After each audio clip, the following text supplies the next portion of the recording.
What's up, guys? It's Ben with 2020 election predictions. And in today's video, I'm going to make a bold prediction.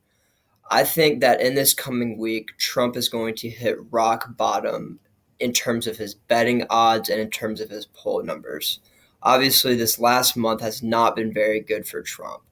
And you can look at this two ways. So if you're more of maybe a Biden supporter, you can be like, look, like Biden is doing as best as he ever has.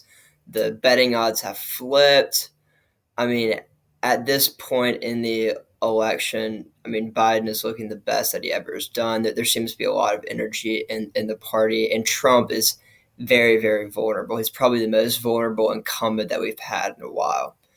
If you're looking at this from maybe a Trump supporter type of view, you can be like, look, he's been hurt. Trump has been hurt by all these things, but he hasn't even started his rallies up. He hasn't really started his campaign, kind of like in 2016. So he can only go up from here. Um, if you buy into my notion that I think Trump has hit rock bottom, then he can only, in theory, improve from here. I don't know for sure that it will be exactly like this. It might take like a 1 week delay in the polls, but there are several things that I think have hurt Trump. John Bolton just released his book, and there's excerpts of it online. A lot of commentators do not think it will matter, but I think with more of the country club elite Republicans who held their nose and voted for Trump in 2016, if they spend the time and read that book, I do think it will affect the election. And I think that there's a lot of energy, especially with young people and voters of color. Not that they like Joe Biden, but just that they're so disgusted with Donald Trump. And this energy seems to be like at its peak right now. And whether that same energy stays until election day 2020, we still don't really know. But right now, I think that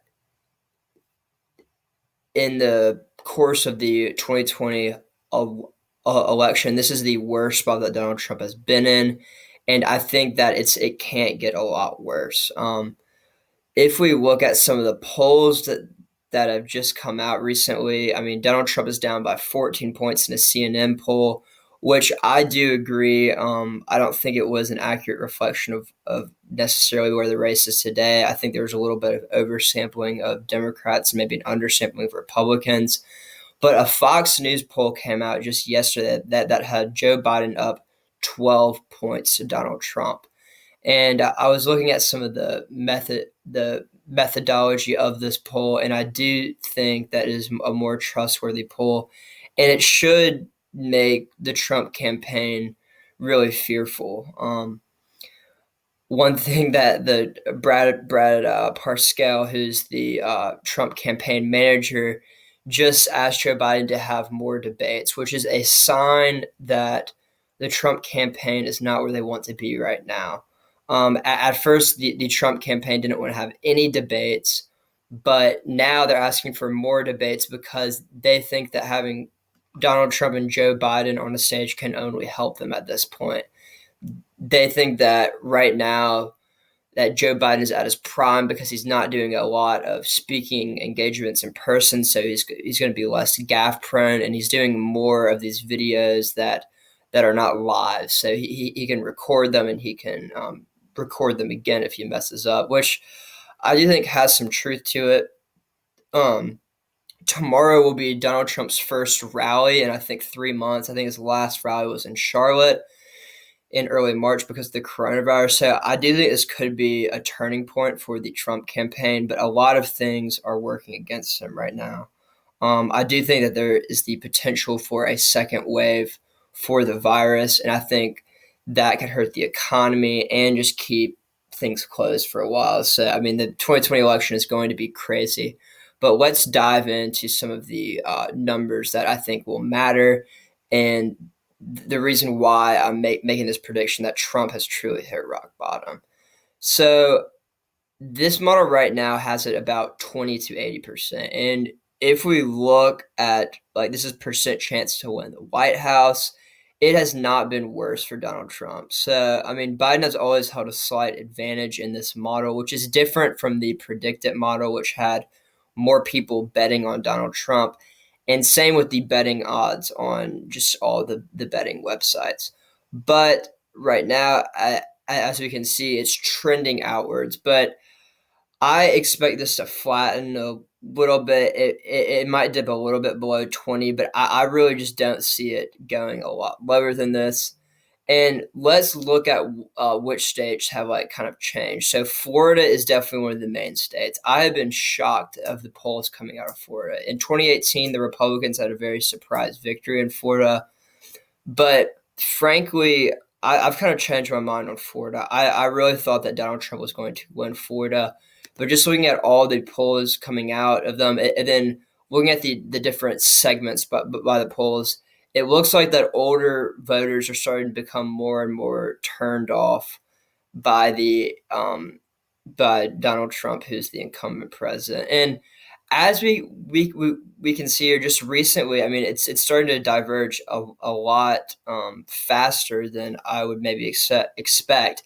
And the polling average right now is Biden plus 6.3. I've talked about in the past how the polls were off in the 2018 midterms, but they were really only off by about 2 to 3 points if we look at the Real Clear Politics average.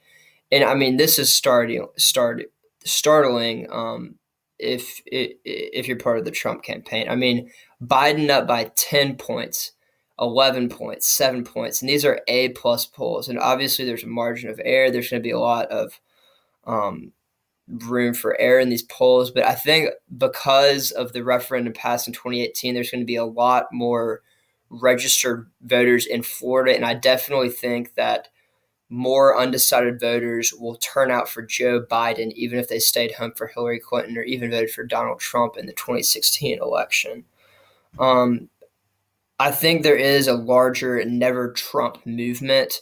There's a group called Republican Voters Against Trump, and I think they are gaining more traction. And there's more energy. There's more anti-Trump energy in 2020 than there was in 2016, because I think no one really thought that Donald Trump was going to win in 2016. So if we look at the betting odds, I think that the betting odds are a little bit lagged, and that the betting odds might be larger once we come towards the election day. But what I'm predicting mainly is that the model won't change, and the model does not account for like how humans are trying to bet on the election, like where the money is kind of. So this model should be pretty stable and should really only look at the polls, because like if we click on a certain state, the four things that it measures is the fundamentals, polling average, state similarity, and expert ratings. These expert ratings, they might shift them a little bit overall, but the fundamentals should not change. The state similarity should not change, and the polling average is going to change, but that's the only variable that's going to change. It's not going to be perceptive to kind of the whims of how people feel, how political experts feel, which can change a lot. And obviously, the political experts were very, very wrong in 2016. That isn't to say that the polling average is always right, but I definitely trust kind of more polls concrete than just a random person saying something. So if we look at the 2016 forecast on election day, Nate Silver in 538 said that Donald Trump had a 28.6% chance to win, which, as we can see, is better than the percent chance that this model gives him. But one thing that maybe could give Trump supporters a little bit of encouragement is that even less than a month out of the election, Trump had a 12% chance to win, and he recovered. So I do think that Trump's numbers when it is election day are going to be above 21% on this model. The betting odds might be different because, I mean, if this were to hold on election day, then the betting odds would reflect it, I think, because I mean, I don't know a lot of people who would want to bet on Trump with these betting odds if all of the models say things like this. Yeah, so one thing I think, if Trump loses Florida, I think that the election is over and it goes to Biden. Florida has 29 electoral votes, and if Trump loses Florida, I don't think he's going to win a state like Michigan. He won Michigan by a smaller margin than he did in Florida, and I think Trump has a better chance of winning Florida. So if Florida is gone, and I mean Biden is up by an average of 6.8 points, I just do not see how Donald Trump has a path. I think he's going to improve in the polls, and I mean the polls in Florida were wrong, but I mean we see across the board Biden is at its has strongest showing just overall.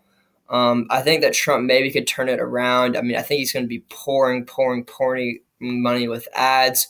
We'll see how the economy does, but I really don't think the economy is going to have as big of an impact on the 2020 election as it has in the past.